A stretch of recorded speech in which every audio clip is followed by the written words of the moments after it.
if you line Maslow's hierarchy of needs up against the chakra system, you get almost, not quite, but almost a one-to-one match.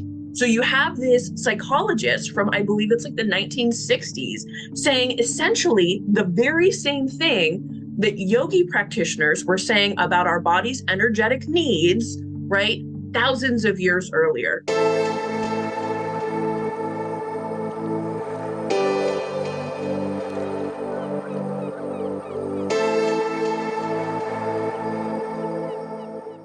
I've created a 4-month course for my Pay What You Can Roots to Samadhi community that I'll be running from August through November. We're going to be deep diving into the practical aspects of how to develop a deep, tangible spiritual connection. Check the description box to learn more. I am here today with Kira Mirkoff, and she is a licensed social worker, psychology PhD student, and yoga teacher. She specializes in helping people find peace and comfort through connecting with self, others, and the world. And she's also written a book called Mindfulness and Me. And so today we're going to talk a lot about meditation from a mental health perspective. Thank you for joining me, Kira. Thanks for having me, Melissa. Happy to be here. Likewise. So maybe we could start by hearing a little bit of your background. So you have a fascinating background and a mix of things that you've specialized in. So I would love to hear, how did this journey start for you? Have you always been interested in meditation and mental health things, or was there something that triggered that for you? Sure. So at first, everything was really siloed and disconnected. I was going to school for social work. I knew I wanted to be a therapist. And then, in undergrad, actually, while I was in school, they required some physical education. So I was like, hey, let me check out yoga. Like that seems like a really body positive form of exercise. So that's how I came to yoga. Um, and then over time, like I kept practicing and I really fell in love with it. And I got into a studio where it was very traditionally based. So my yoga mentor actually spent a lot of time in India. She went and I think spent like 3 months there. She has like a Indian name and everything.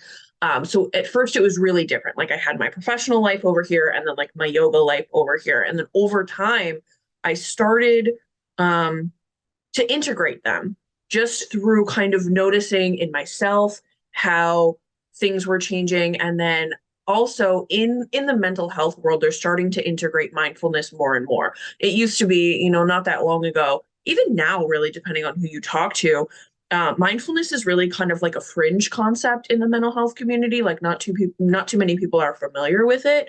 So that's kind of where I started to focus. And clinically, my work is really specific around trauma. So I'm a certified trauma professional. I work with a lot of survivors of different types of trauma. And honestly, most mental health professionals do.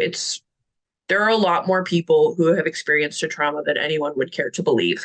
Um, so really those two worlds were blended to me out of necessity because mindfulness it's practical, it's simple, and it's layered, right? So you can do as much or as little with it as you want, which I think is beautiful. Like if you have somebody come to you, or if you're just personally feeling really stressed, kind of really amped up. I call it really activated. A lot of people use the word triggered, which I don't love. So I use activated instead. So they'll come to me like in this really activated state. And I'm like, hey, let's just breathe for a second. Let's just feel the space and we'll kind of let ourselves exist here for a moment before we get started. And I can do that just when people walk through the door to help them kind of refocus, redirect, kind of recognize that they're in this really worked up state. And that's all we can do, with mindfulness. Or if people want to do more and they want to go deeper, then they can, right? We can do body scans, we can do different breathing techniques, we can do guided visualizations or guided relaxation. And that's what I love about mindfulness is that it's not rules. It's not everybody needs to do this exercise. It's, hey, who am I? What works for me? What do I need in this moment? And then being able to find something to fit my needs. Okay, wow. So there's several directions we could go there, but I think first, maybe I'll ask you, what is your definition of mindfulness? Sure. Um, I don't really have my own. I haven't created my own yet. I'm working on it. The one that I typically draw from is John Kabat-Zinn's.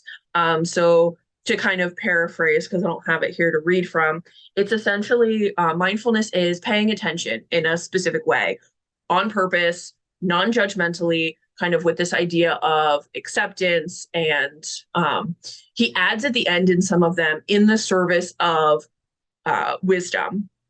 And I think that's really beautiful because it's not just for nothing, right? Like we're doing this for a reason to have more insight, to have more kindness, to have more compassion, right? It's not mindfulness for mindfulness sake. It's mindfulness as a tool to achieve something else. Okay, wonderful.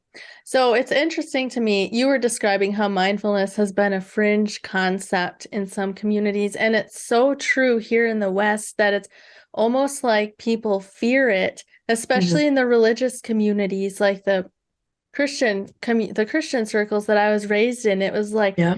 this was all like dangerous, demonic. You're opening yourself up to something horrible. But like what you're saying, it's just so simple. It's just becoming aware.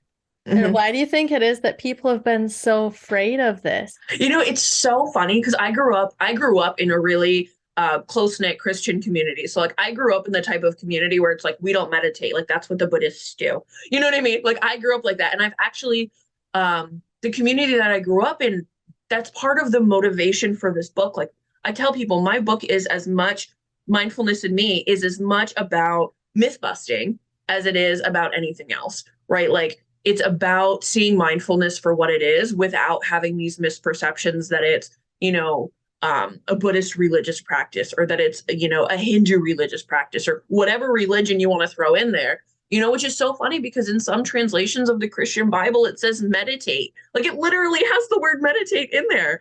And I was talking to actually a family member of mine about kind of where this like, oh, meditation isn't for me thing comes from. And I think really it's Christians have this Jesus is the way and the only way kind of mentality that anything that even appears that it might be outside of that gets immediately rejected, which I can totally understand, right? That like it's this kind of like slippery slope mentality. But the problem is when things get mislabeled as outside of what is Christian, then something that can be really helpful gets demonized and made, almost like people get looked at weirdly if they even suggest meditation or mindfulness, which is such a shame. And so many people who could be helped by these practices feel like they don't have access or aren't interested. Right. You're right. I agree 100% because like I said, I was raised Christian and I still have a lot of respect for the Christian faith. A lot of my family and friends are Christian, but I feel like I was so denied of what I actually needed, like the things that I actually needed to grow spiritually. Like Mm-hmm. I desperately needed to get a handle on my mind and learn how to release my thoughts and emotions, and that's really what a lot of it is. Yeah. And I don't know who said it, but somebody I read said prayer is talking to God and meditation is listening. That's And I beautiful. really love that because so many times Christians are taught, pray, pray constantly, pray without ceasing, share all your worries. But then we're never taught how to become available for that communication to happen in verse. And that's such an important part of communication. Like if I'm just talking at you all the time, we don't have a relationship you know Right. and that's what I really wanted to kind of convey in mindfulness in me because so many people are Christian and have kind of rejected meditation and mindfulness Mhm. because it is not a part of their religious philosophy or it doesn't appear to be on the surface. And so I actually bring in mindfulness in me some passages from the Christian Bible to kind of draw some parallels. I'm not sure if you're familiar with the fruits of the spirit, right? Love, joy, Yes. peace, patience, Mhm. kindness, goodness, faithfulness, gentleness, and self-control, right? All of those things are specifically cited tools or fruits of a mindfulness practice, right? All of those things, that's what Mhm. we're cultivating when we practice mindfulness. So I just think it's so interesting that there are so many parallels and kind of getting back to like what drew me here. That's what I love about my kind of education breadth is like I had a really traditional yoga experience. I went through yoga teacher training where I was taught, some Sanskrit words. I was taught about the Yoga Sutras, like all of that. Um, and then in my psychology PhD program, I've had like really academic learning. And then as a mental health professional, I've had, that education and also that experience. And so the integration of all three of those different worlds shows that everybody is saying the same thing.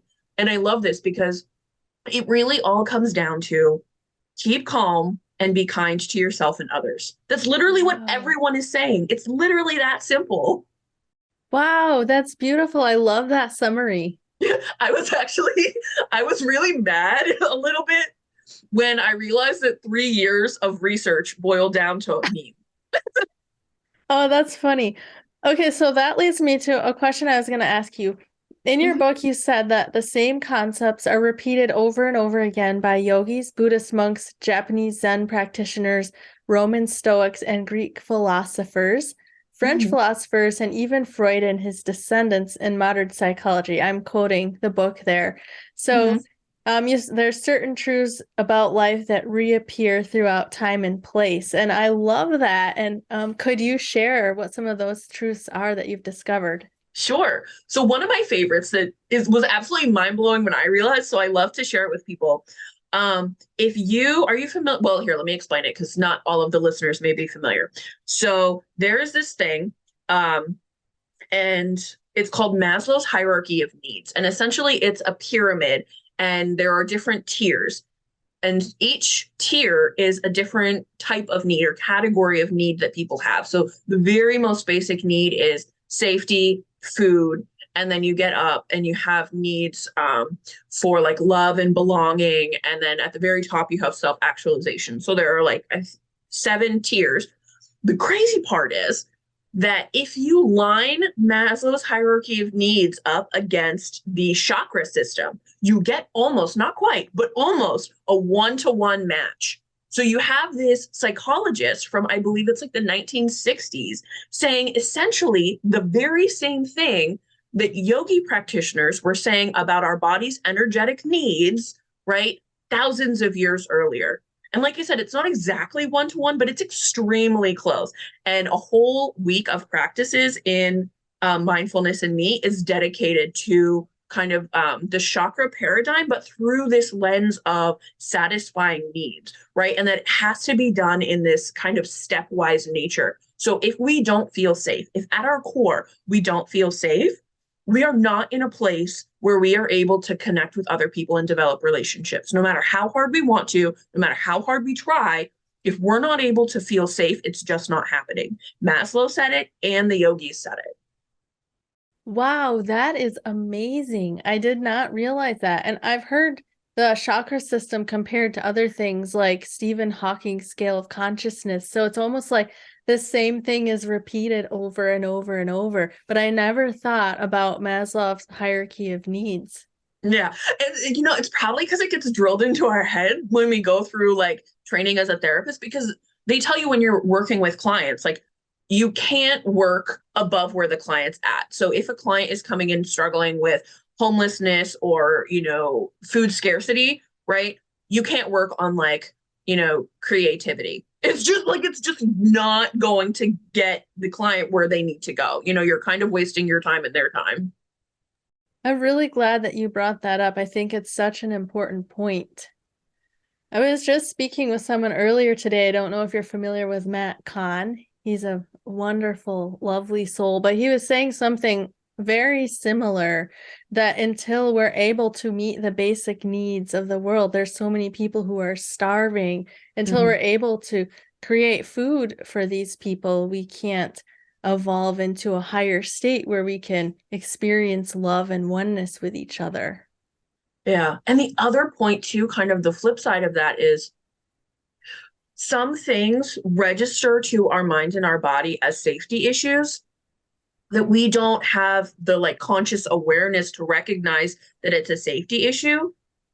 So then when we react out of habit and instinct, it often becomes self-sabotaging, right? So you think about finances between couples, right? Like finances is one of the primary causes for divorce. It's one of the primary conflict areas for couples. Like it's often a hot topic, talked about all the time in couples therapy, right?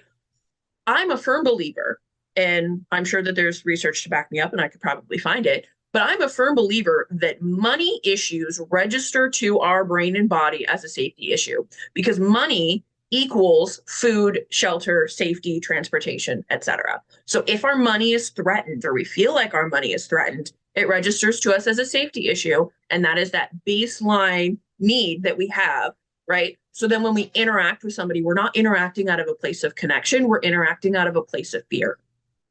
Could this also apply to cases of trauma, say where somebody is traumatized at a young age and now they have these activations, you call them, where their nervous system gets activated into fight and flight over something like really, really minor? Mm-hmm.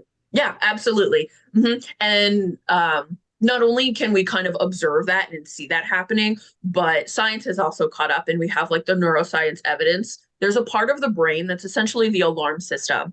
And for people who have experienced trauma, especially childhood trauma and especially repeated trauma, that part of the brain becomes overactive. Mm. And so for a person who's experienced trauma, if you put people side by side, you have a person who has not experienced trauma and a person who has experienced a lot of trauma.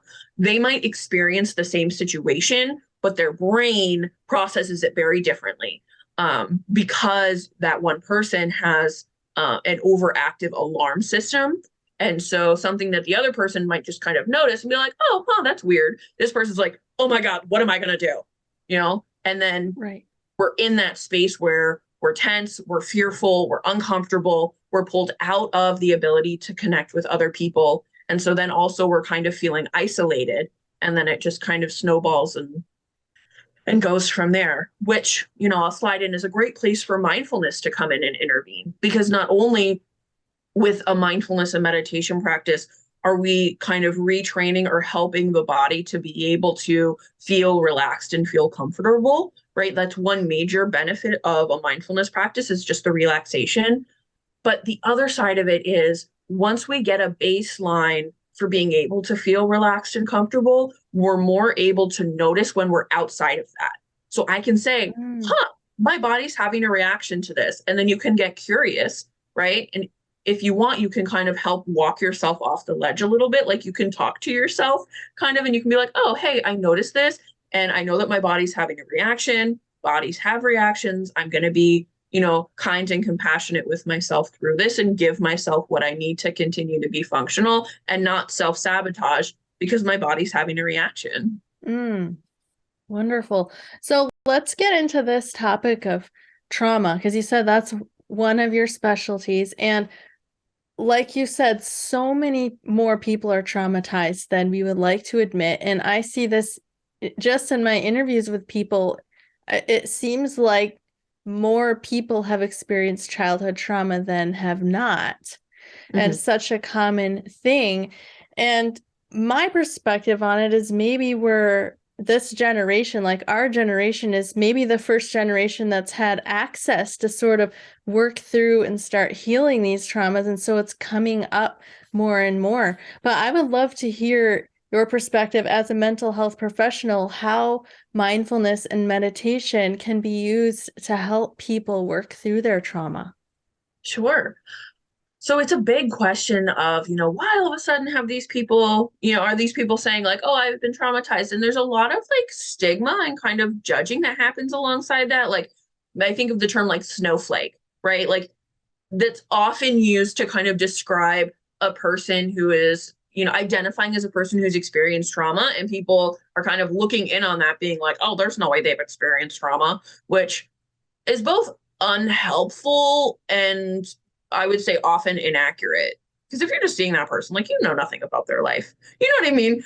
But there is also a changing definition of trauma, which I think is important to talk about. So at first, trauma was exclusively applied to combat veterans, right? And we kind of had this idea that like, if you weren't a combat veteran, there's no way you've experienced trauma. You know, and that's kind of like where this started. And even today, most of the really good trauma research comes out of the VA. maybe because they're well funded, maybe because they have a background, like whatever. But a lot of really good trauma research comes out of the VA. We've also experienced trauma or experienced a change in kind of the culture around trauma.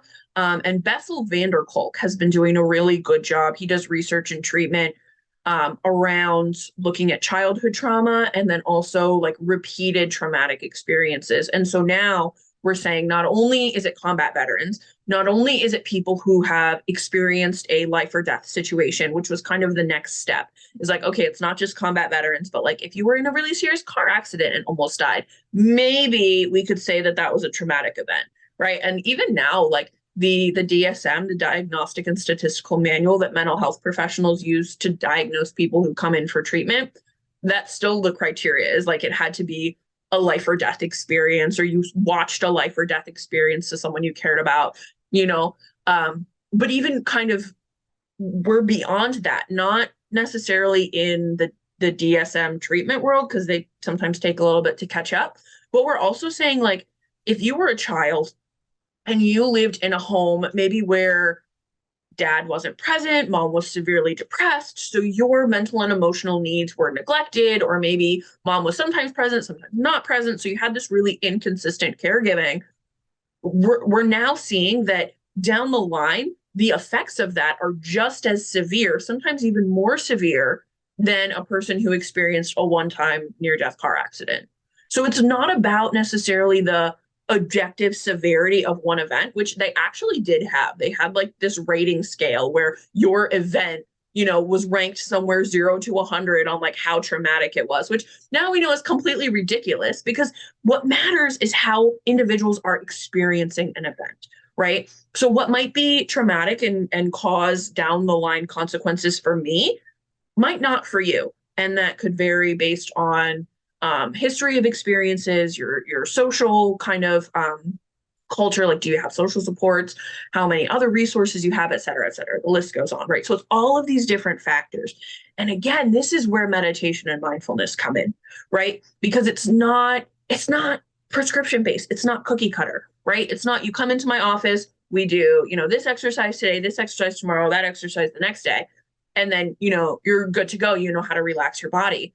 But it's about being with what is, right? So allowing yourself to feel the scope of whatever is happening inside of your body and inside of this moment, right? Which is a huge step for people. Being able to have the confidence to feel your feelings is so life-changing. And for people who have never experienced trauma or have never kind of experienced this like fear of feeling things, right? This is going to sound ridiculous. But for people who have experienced it, it makes perfect sense, because so many people spend their life running from feelings. It's like I actually had a client explain it to me. Like she felt like she had to keep running because there was a storm behind her that was chasing her. And if that storm caught up to her, she did not believe that she was going to survive it. And other people explain it as having like a locked chest, right? And you can't open that box because you don't know what's going to come out of it, right? So having these practices, one, where I know I'm anchored, right? I know that no matter the storm that comes, I'm here, I'm breathing, I'm sitting in my space, right? I'm safe, essentially. So we're creating that baseline safety level that I know that no matter what emotions come, what memories come, what thoughts come, I'm here and I'm breathing in this space and I'm able to hold myself in safety and in comfort and in compassion. That alone is life-changing, right? And people who have experienced trauma may never have been able to feel that way before. And it's a spectrum, right? So on one end, we have, I've never felt anything like that. And then on the other end, it's like, I had this transcendental moment where I was a being of love and light, right? And people may never get there either, you know, but being able to take a step along that spectrum can change so many parts of life, can bring hopefulness, can bring a moment of comfort to people who have never had it.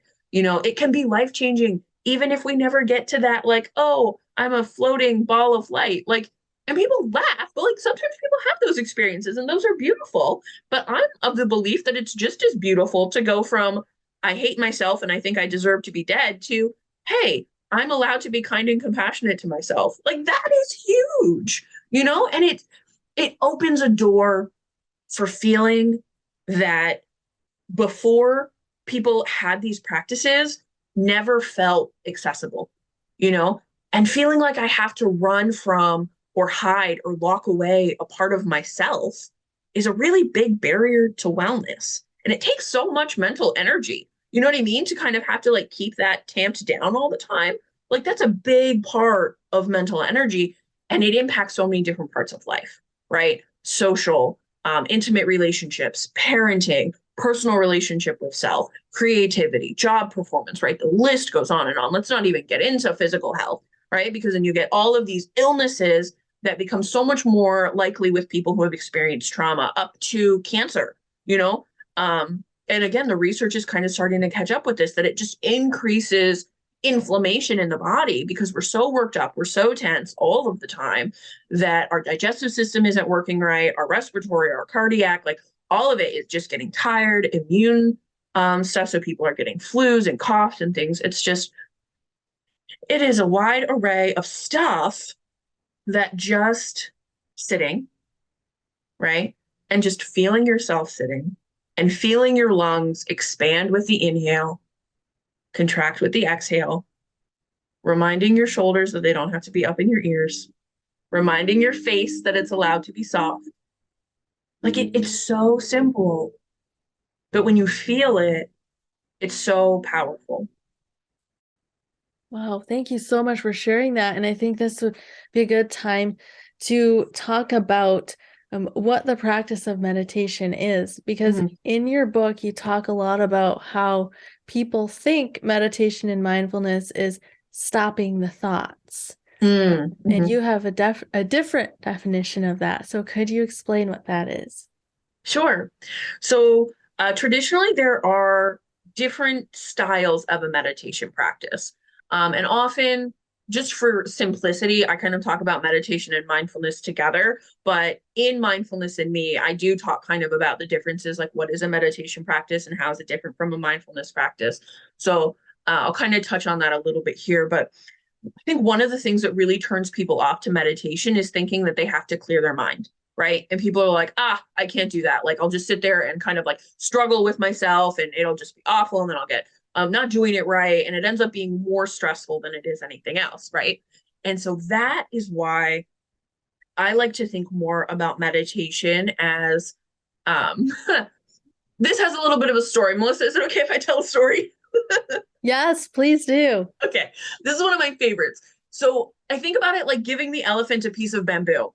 And that goes back to a story that I really love. And I don't know that it's a true story. It might not be, but I love it anyways.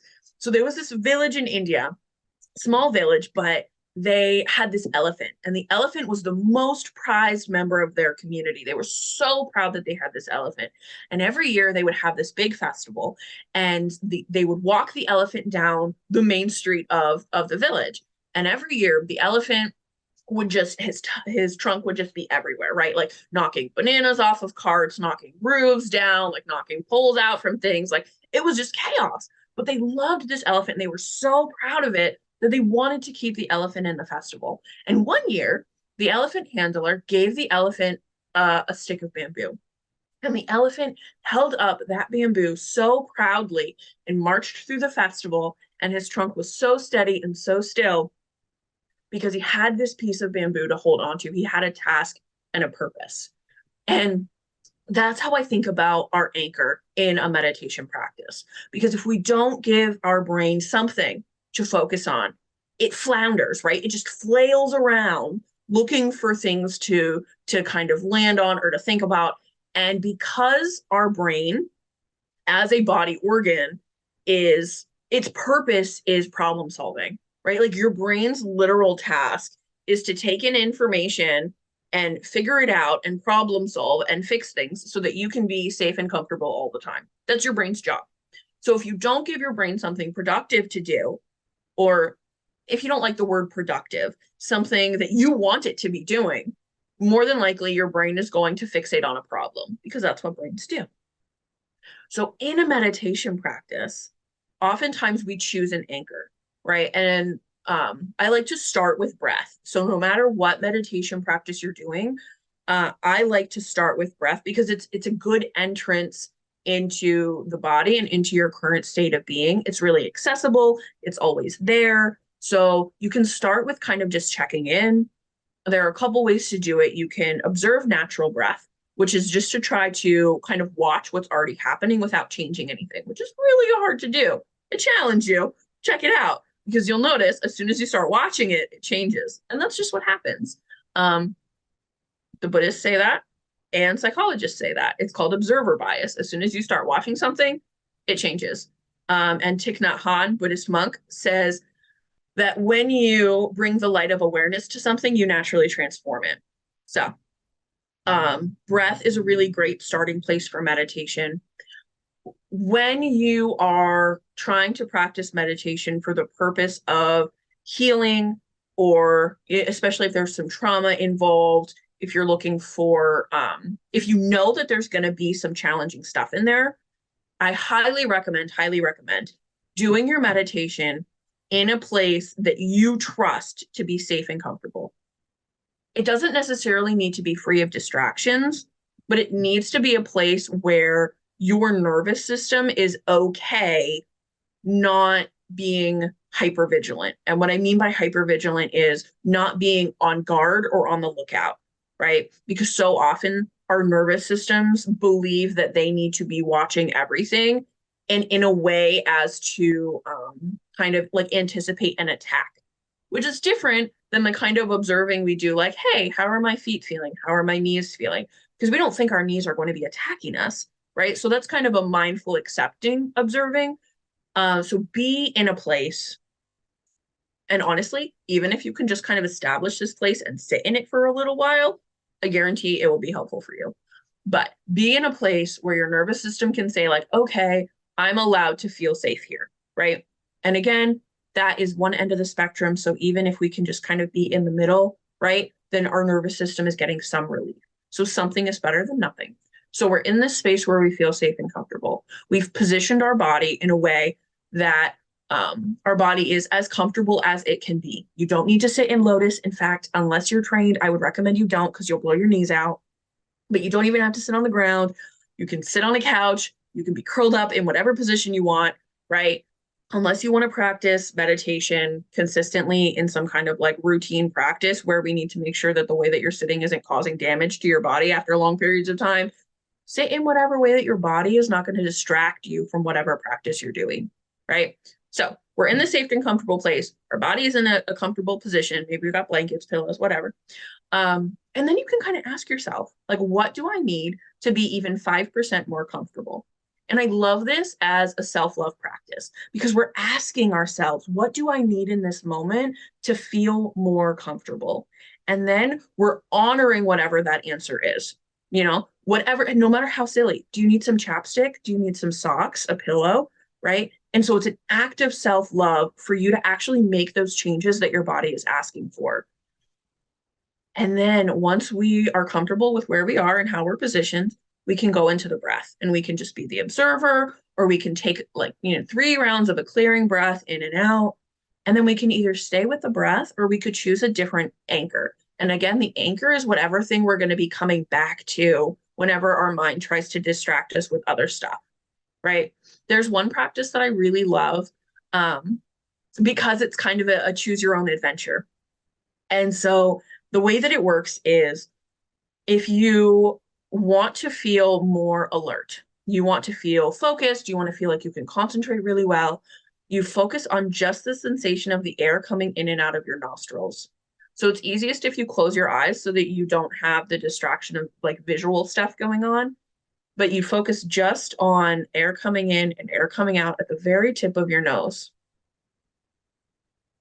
And you might do that for 5 to 10 rounds of breath. You could do it longer if you want. You could do that for a 5-10 minute meditation practice if you wanted to.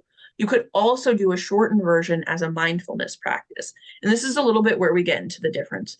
Meditation, I'm in a place where I feel safe and comfortable. My body feels safe and comfortable. I have a specific anchor. And doing this practice for It really depends. Some people meditate for an hour at a time. There's different research, you know. Um, but I would say probably if you want a meditation practice, 5 to 15 minutes is a good beginner place to start. And if you really struggle, you can also start with some movement. And so that's kind of where I like this settling in practice. So don't cheat yourself by trying to shorten your settling in process. Your body and your mind might need that to prepare yourself for a meditation practice. So if you just try to like plunk yourself into stillness, you're going to be fidgety. Your mind's not going to want to settle down. You're going to be noticing all of these things that are uncomfortable. Do yourself the favor, give yourself that time and that space to settle in properly. And then, you know, do one of those practices. So if you want to feel focused, alert, concentrated, tip of the nose. Or the other option, if you want to feel relaxed, you want to feel some stillness, kind of a slowing down, right? Maybe this is right before bed. You focus on the very bottom of your belly, right? So the very base, like kind of at the belly button or even below the belly button. And you focus there. You shine your internal awareness flashlight right at the bottom of your abdomen, right? And that's where your focus is. Again, for 5 to 10 rounds of breath. You can even put your hands there if you want. And that helps to kind of guide the attention or the focus there because you can feel that rise and fall in the belly. So you might choose, you know, for a week that every day you're going to do that practice. And every day you're going to ask yourself, do I want to feel focused and alert? Or do I need to kind of bring in some relaxation and some stillness? And you can get into the habit of asking yourself, where am I and what do I need? Which kind of tying this back into psychology, there's this newer theory, polyvagal theory, which is all about nervous system activation and how the biological, like literal nerves that communicate up and down, right, translate into state of being. And there are states of being where we can feel safe and connected and comfortable and compassionate and creative, states of being where we feel it's both fight or flight and really goal oriented and focused, which is interesting. And there are a lot of parallels there. But then there's another state of being where we feel the need to escape, avoid, dissociate, just kind of disappear. And so we learn to kind of check in and not have judgment or say like, oh no, I'm not in connection, like I'm doing this living thing wrong, but like, hey, my body's feeling this way. Can I get curious about it and can I support my body to bring in some of this compassionate energy even when I might not be feeling entirely compassionate, right? Can I be just 5% compassionate today? Can I offer myself a kind thought on this rough day that I'm having? And that's where your meditation practice turns into a mindfulness practice because we've set aside this meditation time to be comfortable and kind of offer ourselves different practices, get in tune with how our body is, how our mind is. And then when we're out actually living, right? Because we don't practice meditation and mindfulness to get good at meditating. That was never the intended purpose. That was not even when it was first developed was a meditation practice developed in order for people to become good at meditating. But it was so that you could take that practice and apply it while you're living so that when your spouse comes home from work and he's angry and irritable, we don't naturally kind of match that energy and get into a conflict. But we can rest in compassionate energy. We can remind ourselves that people have reactions and he's having a bad day and I don't have to take it personally. And I don't have to be around it. I can leave and I have that choice, right? Depending on the relationship that you have with your partner. So often we stay in situations and not just relationships, but we force ourselves to stay in discomfort when we don't have to. Like my partner can be having a really bad day and I'm allowed to look out the window and enjoy the clouds overhead. Like there's nothing about life that tells me that I have to be unhappy. As much as there is to be unhappy about, there are always things. Thich Nhat Hanh calls them conditions for happiness, right? And so there are always, you know, clouds or the sun or grass or bugs or I love nature, obviously, but like other things too that people enjoy. You know, like there are things that can be noticed that can bring you 1% happiness so that the world or your life is not 100% stress, 100% misery? Can we invite in a little bit of ease, a little bit of comfort, even if we're going through a really hard time, even when we've had a really hard life? Um, can we find things that don't just make us miserable, right? And part of that is kind of rewiring our brain and creating new habits in our brain, because the brain does this really interesting thing. I call it emotional tunnel vision. And I talk about this in mindfulness and me too, because the brain is, its one job is problem solving. When our brain has recognized a problem, it will focus 100% on that problem to try to fix it, solve it, change it, make it better. Some things just are. Some things are just difficult. Some things you can't fix by focusing on them. And I mean, we do this all the time with babies. Oh, you're crying? Here, play with this toy. Like there are things like to be pleasant about. We don't like crying that your sandwich is gone isn't going to make the sandwich come back, but we could make a new sandwich. There are other options that we don't even realize if we're solely focused on what the problem is.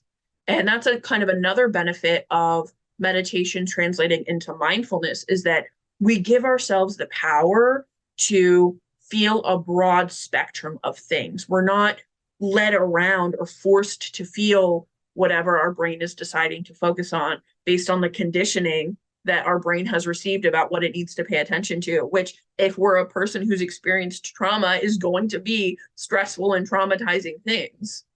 But anyways, I know that I like go ahead, Melissa. Oh no, I really, really loved that. And I really love your point about the fact that it is okay to be happy. I think a lot of us were raised with the mindset that life is hard and life is stress, and we need a really good reason to be happy because we don't really deserve to be happy. I think that's how a lot of us were programmed.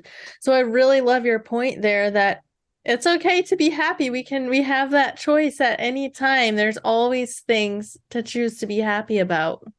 And the other piece of this too that I want to bring in, because it is kind of about like conditioning, is that people feel, let me backtrack because I don't want to go down that route. Sometimes it can feel like I need to be miserable to validate that I'm suffering and having a hard time.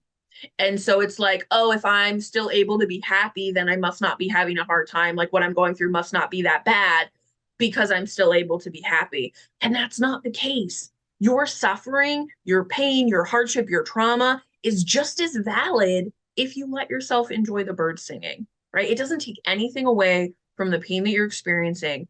You're still allowed to be just as angry. Sometimes we have this thing inside of us that feels like it wants to be angry, because it does. It feels really validating, right? Like, I have the right to be angry. I was wrong. This person hurt me. This horrible thing happened to me. Absolutely, 100%. You have the right to be angry. I just don't want you to have to be angry if you don't want to be.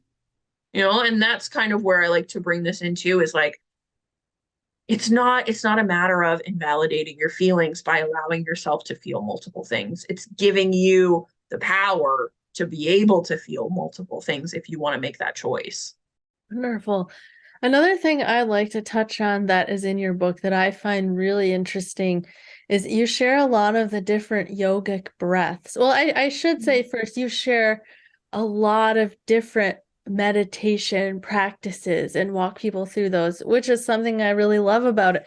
But you also share a lot of these different yogic breaths, like breathing through one nostril at a time, and all these interesting things that I've always wanted to know more about. Could you share maybe a couple of those with us and how they benefit people?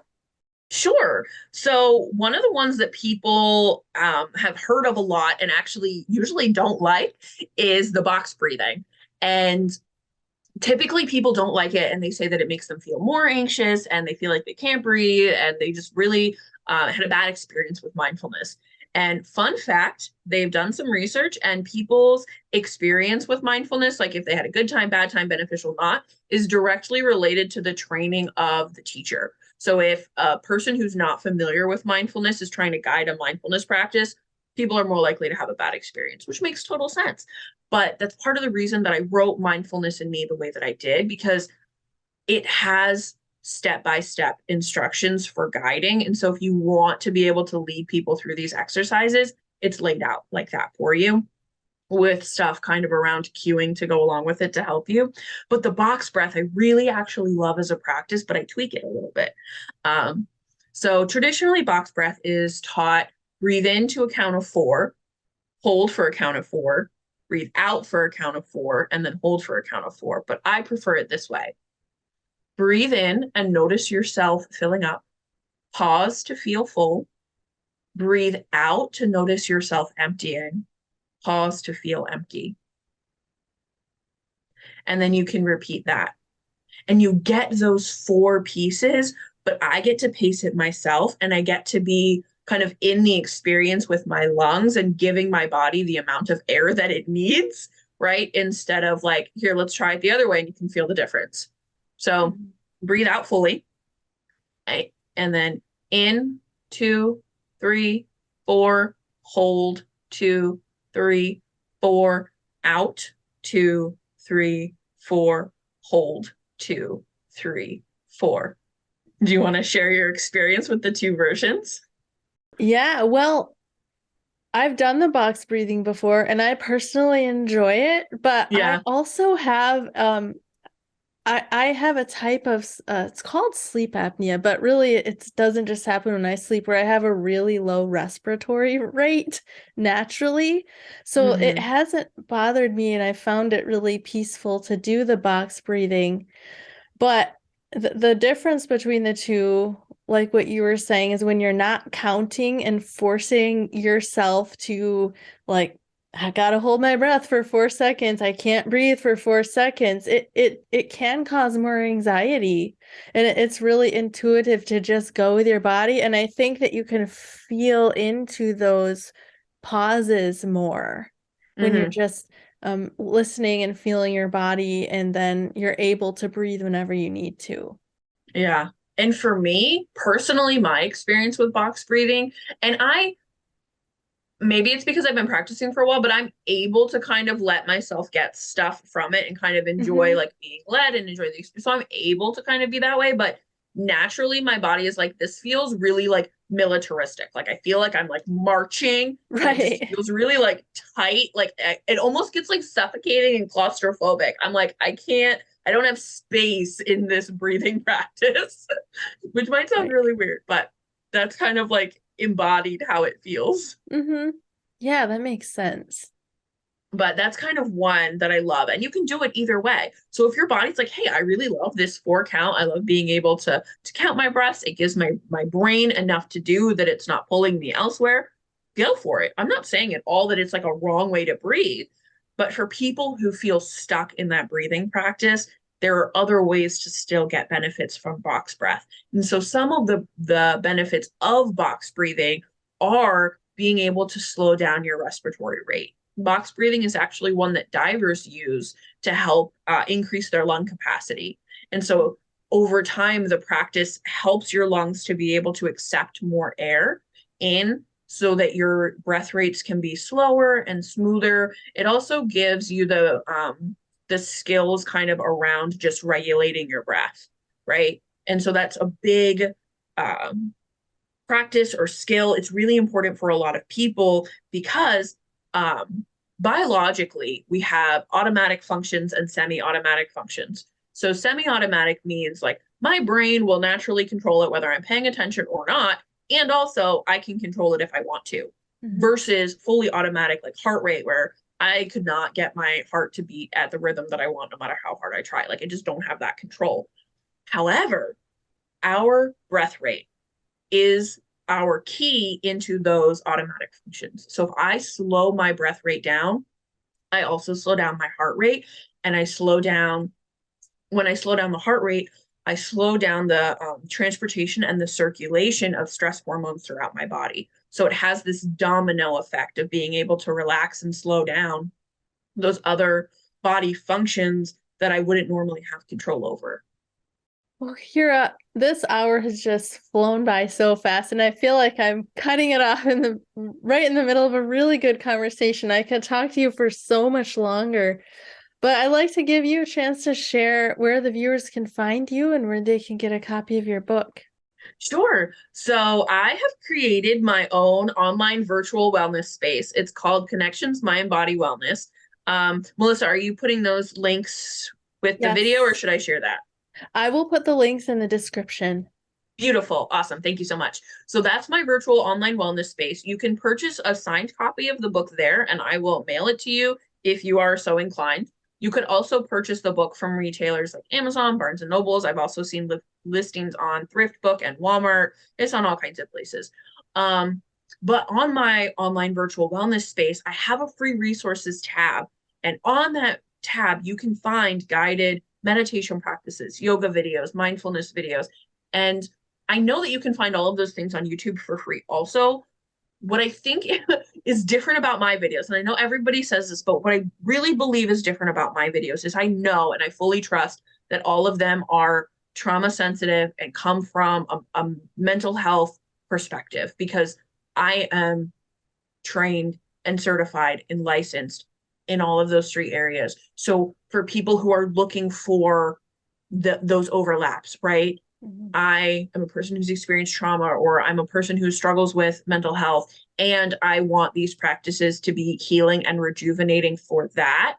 That's where I would really recommend, check out my stuff there because you can flop around YouTube for quite a while you try to find something that fits. Right. Yes. And I've done that. I've been there. Yeah.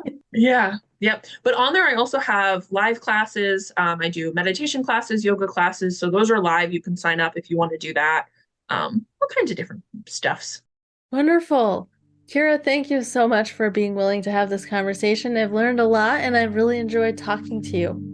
Thanks for hosting, Melissa. This was fabulous. Thank you for watching the Love Covered Life podcast. Don't forget to subscribe and comment with your thoughts and opinions, and check the description box for the links to my free community where I share lots of resources, my Pay What You Can community where we do classes and challenges together, my TikTok, Instagram, my Clips channel, and lovecoveredlife.com where I share my paintings. Thank you so much for your support.